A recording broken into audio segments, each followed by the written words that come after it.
Make-up, storytyd.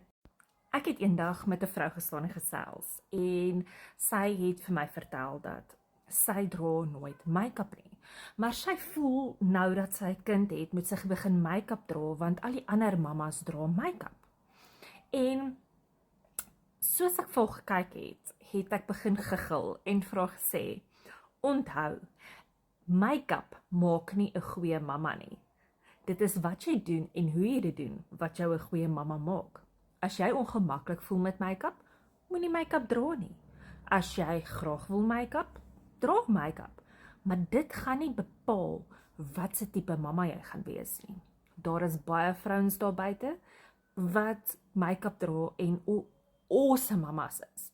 Dan is daar vrouens wat make-up dra en nie sulke goeie mammas is nie. En dan kry ons mammas wat glad nie make-up dra nie, wat awesome mammas is. En dan kry ons mammas wat glad nie make-up dra nie, wat ook nie sulke goeie mammas is nie.